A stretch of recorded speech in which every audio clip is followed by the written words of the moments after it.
मियाँ साहब, नेचुरली पाकिस्तान की जो इकॉनमी की स्टेट है, जो सियासी मामलात हैं, setting them aside for a while, अब एक ओनली न्यूक्लियर पावर और एक बड़ी जंगी ताकत के तौर पर ज़ाहिर है इसकी इम्पोर्टेंस बाकी ममालिक से इस नुक्ता नज़र से तो बहुत ज़्यादा है।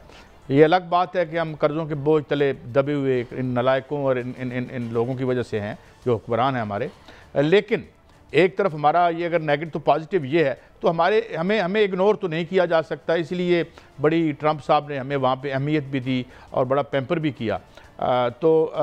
ये अब इस डील में हमारा क्या रोल होगा, हम गारंटर होंगे, मगर इसमें जो अभी हम बातें कर रहे थे दो अपने इंतहाई मौजूद मेहमानों से, जिन्होंने बहरहाल एक डाइवर्स व्यूज़ तो दिए मगर साथ साथ इस शक शुबे का इज़हार भी किया कि जो ट्रंप जो नेतन्याहू है उस पर भी एतबार करना हमाकत से कुछ बड़ा ही काम है। मगर हमारा जो रोल था वो बड़ा पॉजिटिव रहा और अगेन जो हमारा एक जर्नी है इंटरनेशनली जो हमने एक माइलेज लिया है, तो इस पे आपका क्या टेक है मियाँ साहब? देखें कायद साहब, मसला यह है कि कल जो बड़ा दो डेवलपमेंट हुई हैं, एक तो ट्रंप ने वहां पर ऐलान किया कि मुजवजा जो अमन मुआहिदा है वो ये है, दूसरा जो बड़ी डेवलपमेंट हुई वो ये डेवलपमेंट आई सामने कि नेतन्याहू जो है उन्होंने कतर के से माफ़ी मांगी कि जो उन्होंने हमले किए थे उस पर उन्होंने बाकायदा तौर पर माफ़ी मांगी। ये कायद साहब ये कल का डेवलपमेंट नहीं है, इसकी बुनियाद है, इसकी बुनियाद जो है वो पाकिस्तान और सऊदी अरेबिया के दरमियान जो एक मुआहिदा हुआ था वो है असल में। और UNGA में जो पाकिस्तान ने किरदार अदा किया, वहां पर जो मुस्लिम सरबराहान की ट्रंप से मुलाकात हुई तो वहां पर पाकिस्तान जो था वो मरकज़े निगाह था और पाकिस्तान ने ही मौक़िफ़ पेश किया कि अमन कायम होना चाहिए। आपने वज़ीर-ए-आज़म की तकरीर भी सुनी, उसमें भी ये मौक़िफ़ था कि गज़ा में अमन कायम होना चाहिए, लेकिन ये एक तरफा अमन नहीं होगा। ये पाकिस्तान का वाज़े मौक़िफ़ है कायद साहब। इसमें जो पाकिस्तान का मौक़िफ़ है उसमें कोई तब्दीली नहीं आई। इसमें जो है वो बाकायदा तौर पर ये मुजवजा अमन जो तजावीज़ हैं इस पर अगर अमल दरामद होता है तो इसका ये मतलब नहीं है कि कोई इसराइल को तस्लीम करने जा रहा है या फ़लस्तीन को जो है वो रियासत तस्लीम नहीं करने जा रहा। ऐसी बात नहीं है। पाकिस्तान का मौक़िफ़ आज भी वो है जो पहले था। पाकिस्तान का मौक़िफ़ ये है कि जो इस फ़लस्तीन है वो बाकायदा आज़ाद रियासत जो है वो उसको तस्लीम किया जाए। पाकिस्तान का मौक़िफ़ ये है कि जो यरूशलेम है वो फ़लस्तीन का दारुल खिलाफा हो। पाकिस्तान का मौक़िफ़ ये है कि जो मस्जिद अक्सा है उस पर कब्जा जो है वो इसराइली का कब्जा छुड़ाया जाए। बहुत अच्छी बात की एयर वाइस मार्शल ने कि जो हमारे साथ पहले मौजूद थे, कभी कभी सुलह हदैबिया भी करनी पड़ती है। ये सुलह हदैबिया थी जो हमने की, जो अब पहले नजर आ रहा था पहले अभी तो हुई नहीं मियां साहब, लेकिन प्रॉब्लम नहीं है इसमें। इसका आखिर में जो सोल्यूशन निकलेगा वो मुसलमानों के हक में ही होगा। मेरा एक और सवाल है पाकिस्तान के खास तौर पे हक में होगा। और जो इज्जत मिली है पाकिस्तान को वो बहुत बड़ी इज्जत मिली है कि पाकिस्तान के फील्ड मार्शल, पाकिस्तान के वज़ीर-ए-आज़म जो है वो बाकायदा आलम इस्लाम के हीरो करार पाए हैं। मैं इसी हवाले से कहता हूँ हम जो भी हमने बड़ा गेन किया है और हम चाहते हैं कि इज़्ज़त में इजाफा हो। मगर मियाँ साहब, अगर हम किसी डील में जाते हैं और उस डील में हमें यह भी अंदाज़ा आया कि साइन करके भी भाग सकते हैं नेतन्याहू साहब, हालत यहाँ पे पॉलिटिकली ये है, ये इतना सेंसिटिव मामला है। Let me be devil's advocate कि 2 दिन की बात है, वो इंतहाई मोहतरमा शमा जुनेजो साहिबा, personally I have nothing against her, लेकिन उसका जो सियासी मलबा था वो नहीं हम उठा सके। डार साहब ने कहा मैंने नहीं पता, उन्होंने कहा जी मैंने नहीं पता, PM साहब ने उसकी इंक्वायरी शुरू करा दी। और अगर एक सच ह्यूज डील जो है अगर वो उस तरह नहीं होती जिस तरह पेपर पे लिखी हुई है या जो हमारा एक असूली मौक़िफ़ है, तो हजूर ये तो एक सियासी मलबा को हमारा जितना होगा, तो ये हमें सारी सेंसिटिविटीज़ देख के नहीं आगे बढ़ना चाहिए। पहले ही जो पॉलिटिकल हमारी माशाल्लाह रेप्यूटेशन है उसका आपको अंदाज़ा है ही मियाँ साहब।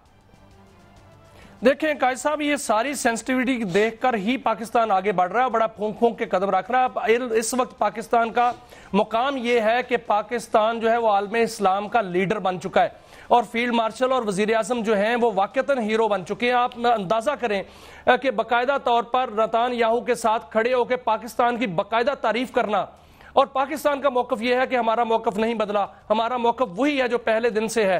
तो इसमें जो है वो पाकिस्तान बिल्कुल इसमें जो है वो बैकफुट पे नहीं है और ना कोई ऐसी जो है वो कंप्रोमाइज करेगा जो कि रूह के खिलाफ हो, आलम इस्लाम की और फलस्तीनियों के खिलाफ जाए। ऐसी कोई बात नहीं है। असल में मामला यह है काजी साहब कि जो एक इत्तेहाद बन चुका है पाकिस्तान और सऊदी अरेबिया का, और दूसरे ममालिक जो है सऊदी अरब ममालिक वो इसमें आ रहे हैं, इससे खाइफ है जो इजराइल है, और वो खौफ जो है वो उसको खाया जा रहा है। इसीलिए वो माफिया मांग रहा है। कतर से माफी क्यों मांगी उन्होंने? इसलिए माफी मांगी कि जो इत्तेहाद वहां बन चुका है, अभी कह रहे थे मालिक भी शामिल हो गए, तो फिर ये क्या बनेगा? जहां तक सर बात है नेतन्याहू जो है वो बिल्कुल काबिल कबूल नहीं है, बिल्कुल काबिल इतबार नहीं है, उस पर इतबार नहीं करना चाहिए। वाइस मार्शल साहब अभी साजिद हबीब साहब अभी कह रहे थे कि मेरी नज़र से भी कहीं किसी कोई मैंने क्लिप नहीं देखा जिसमें नेतन्याहू ने जो है वो कहा जी मुझे मैं माफ़ी चाहता हूँ या मुझे सॉरी। ये अगर तो किसी राइटर, ये सारी वैसे एजेंसियाँ NGOs की हैं और जो छः बड़े मीडिया ग्रुप हैं वो कंट्रोल पूरी दुनिया का मीडिया कंट्रोल करते हैं, वो तकरीबन 6 ग्रुप बनते हैं। ये सारी न्यूज़ एजेंसी डालें, सब TV डालें, मैं बड़े आलमी सतह पर बात कर रहा हूँ, पाकिस्तान मकामी, तो वहाँ से कहीं भी कोई क्लिप नज़र नहीं आया कि उन्होंने या ये भी सामने नहीं बात है अगर मेरी काम इल्मी है तो क्या उन्होंने कोई ऑफिशियली डिप्लोमेटिकली कोई तहरीरी तौर पर या किसी और तरह कम्युनिकेट किया है? अभी तक ये बात सामने नहीं आई, बस एक खबर चली है। अगर कोई वाकई, लेकिन काजी साहब इसकी तरदीद भी नहीं आई सर, इसकी तरदीद भी नहीं आई, नेतन्याहू की जानिब से कोई तरदीद नहीं आई। आपने देखा कि उसने फलस्तीन को रियासत ना मानने के हवाले से उसने बयान दे दिया, लेकिन इस हवाले से कोई बयान नहीं दिया, क्योंकि ये चले यही बात को आगे बढ़ाते हैं जो है वो माफी मांगी है। साहब अकॉर्डिंग टू यू ये मुझे बताएं, अकॉर्डिंग टू यू अगर वो 2 स्टेट नहीं मानता सॉल्यूशन, तो इसका मतलब है फिर आपकी इतलात के मुताबिक आप इस्लामाबाद में हैं, पाकिस्तान इस डील से आउट है अगर वो 2 स्टेट्स का सॉल्यूशन नहीं मानता। देखें काजी साहब, ये जो मुजव्जा अमन तजावीज़ हैं ये ट्रंप की हैं, और आज इसहाक डार साहब ने अभी प्रेस कॉन्फ्रेंस किया, उन्होंने कहा है कि अगर इसमें पाकिस्तान की जो तजावीज़ पाकिस्तान की जानिब से दी गई थी वो अगर ना शामिल हुई तो हम इसमें कहेंगे कि वो शामिल की जाएं। और उन्होंने ये भी कहा है कि ये फाइनल नहीं है, अगर वो नहीं मानता तो पाकिस्तान का मौक़िफ़ तो अपनी जगह मौजूद है। नहीं, वो मौक़िफ़ लेके हम घर बैठे रहेंगे नहीं मियां साहब। और क्या इसहाक डार साहब ने ये कहा है? इसके अलावा कोई अमन मुआहिदा नहीं पाकिस्तान को काबिल कबूल नहीं होगा। मैं माफी चाहता हूं, मैं अपनी जहालत के बायस सुन नहीं सका। रोकने के लिए, फौरी तौर पर हमले रोकने के लिए काजी साहब वहां पर अमन आता है तो फिर इस तरफ जाना चाहिए, इस तरफ पाकिस्तान का यही मौक़िफ़ है। इससे तो इनकार नहीं है। सवाल मेरा ये है, मैं सुन नहीं पाया उनके फरमुदात जनाब किबला इसहाक डार साहब के।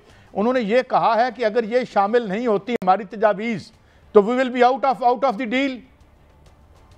नहीं, उन्होंने ये नहीं कहा, उन्होंने कहा कि हम शामिल करवाने के लिए उनको कहेंगे कि हम उनको कहेंगे कि शामिल करें। स्टेटमेंट है कि उन्होंने कहा है कि टोनी ब्लेयर जो हैं ये क्या गजा मंसूबे का हिस्सा बनने की बजाय मुकदमों का सामना करें।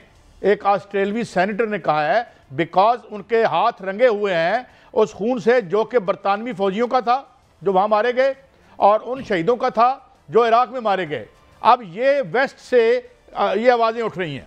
If these kind of solutions we have for them, तो ये तो फिर ऐसे ही है ना जैसे मैं माफ़ी चाहता हूँ, क्या मिसाल दूँ किसी का दिल ना टूट जाए कि हम वो मतलब है कि वो ये ऑस्ट्रेलिया का सेनेटर कह रहा है। तो एक इस पे ब्रेक लेते हैं।